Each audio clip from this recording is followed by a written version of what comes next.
என் அன்பிற்கினிய மாணவ செல்வங்களே,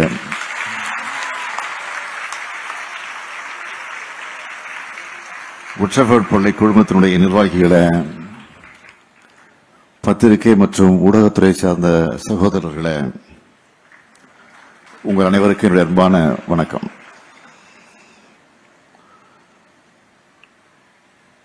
நல்ல முறையில் வழிநடத்துறவர் தான் நல்ல ஆயன். அத்தகைய பெயரை தாங்கி நின்று நூற்றாண்டு கண்டுள்ள இந்த உட்சஃபர்ட் பள்ளியை வாழ்த்தி அறிவார்ந்த திறமைமிக்க மாணவர்களை வளர்த்தெடுக்கும் தாளாளர் அருணா ஜார்ஜ், முதல்வர் ராணி தாமஸ் மற்றும் ஆசிரியர் பெருமக்களுக்கும் பெற்றோர் அத்தனை பேருக்கு நான் என்னுடைய பாராட்டுக்களை தெரிவிக்க விரும்புகிறேன்.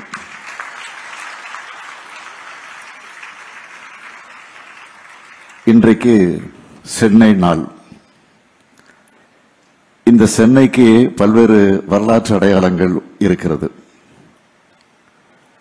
அப்படிப்பட்ட அடையாளங்கள்ல ஒன்றுதான் நூற்றாண்டு கண்டுள்ள இந்த உட்சஃபர்ட் பள்ளியும் என்பதை நான் பெருமையோடு தெரிவிக்கிறேன்.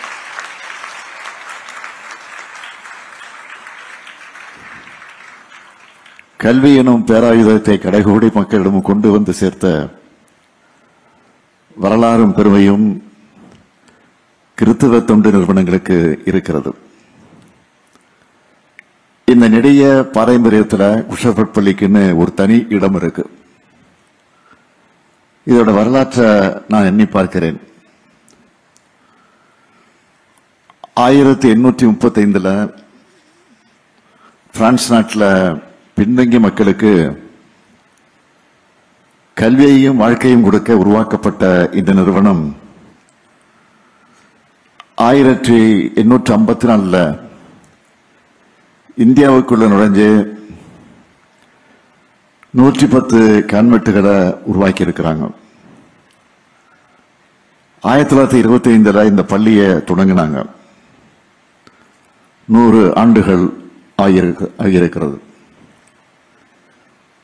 இந்த 100 ஆண்டுகள்ல மதிப்பிற்குரிய முன்னாள் ஒன்றிய அமைச்சர் ப. சிதம்பரம் அவர்களைப் போல ஆயிரக்கணக்கான மாணவர்கள் படிச்சு முன்னேறி உயர்ந்த பொறுப்புகள் உட்கார்ந்து அரசியல் தலைவர்களா, நேர்மையான IAS IPS அதிகாரிகளா, மருத்துவர்களா, விளையாட்டு வீரர்களா, தொழில் முனைவர்களா, திறமையான கலைஞர்களா புகழ் பெற்றிருக்கிறாங்க. இப்படி லட்சக்கணக்கான புகழ் பெறணும் தான் இந்த நிறுவனத்தை தொடங்கின புனித மேரி யூபேசி அவர்கள் விரும்பியிருப்பாங்க. அவருடைய தொலைநோக்கு சிந்தனையை நனவாக்க உழைச்ச அத்தனை பேரையும் நினைவு கூர்ந்து போற்ற வேண்டியது நம்முடைய கடமை.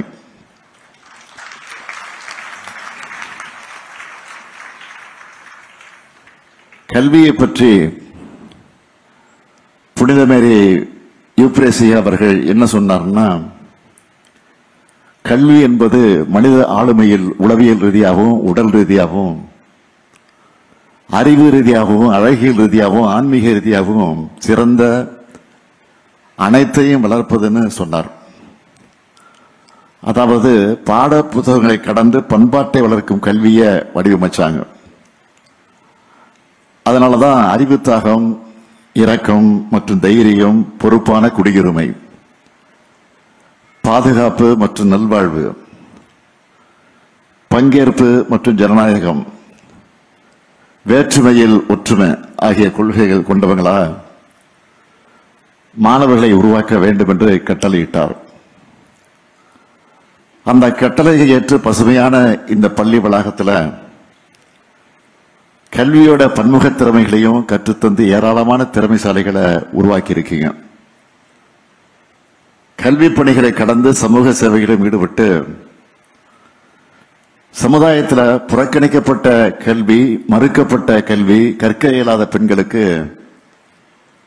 கல்வியையும் வாழ்வாதாரத்தையும் வழங்க மரியன் மொட்டுக்கள் இல்லம் நடுத்தர விளிம்பு நிலை பெண்களுக்கான பாதுகாப்பான தங்குமிடம் வழங்கக்கூடிய ரோஷினி நிவாஸ்னு சமூக சேவை நிறுவனங்களையும் நடத்திட்டு வர்றதுக்கு என்னுடைய வாழ்த்துக்கள். இங்கே மாணவர்கள் இருக்கீங்க. ஒரு காலத்துல கல்வி என்பது நமக்கு மறுக்கப்பட்ட ஒன்று. ஏராளமான போராட்டங்களுக்கு பிறகுதான் கல்வி கதவுகள் நமக்கு திறக்கப்பட்டுச்சு.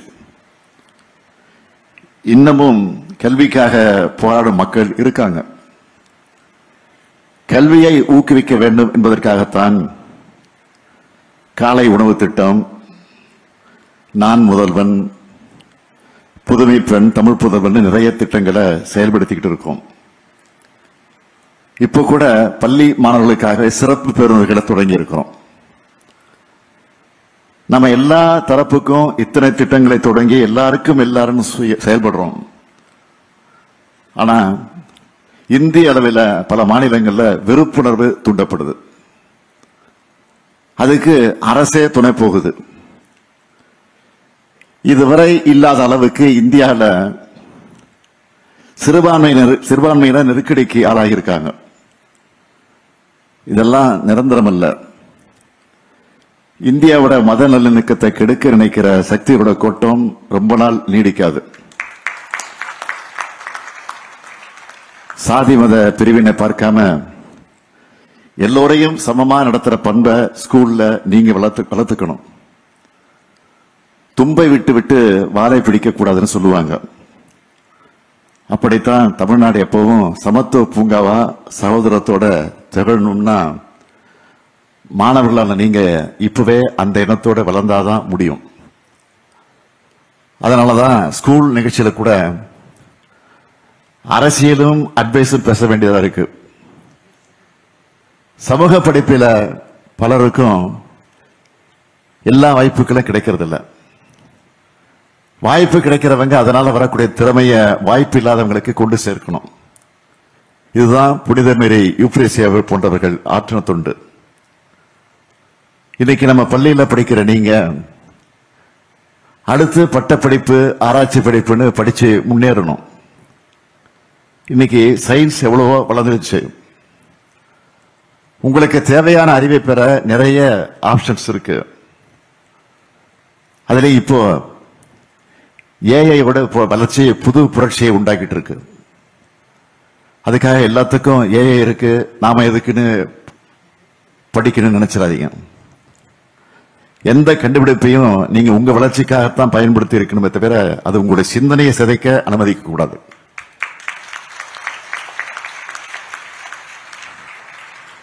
அதே போல உங்க ரோல் மாடலை இன்ஸ்டாகிராம்ல தேடாதீங்க. பொழுதுபோக்கு வாழ்க்கையின் ஒரு அங்கம்தான், அதுவே வாழ்க்கை இல்லை. சுருக்கமா சொல்லணும்னா நீங்க ரீல்ஸ்ல பார்க்கறதெல்லாம் ரியாலிட்டின்னு நம்பிடாதீங்க. லைக்ஸ் வியூஸ்ல கெத்து இல்ல, மார்க்ஸ் டிகிரிஸ்ல தான் உண்மையான கெத்து இருக்கு.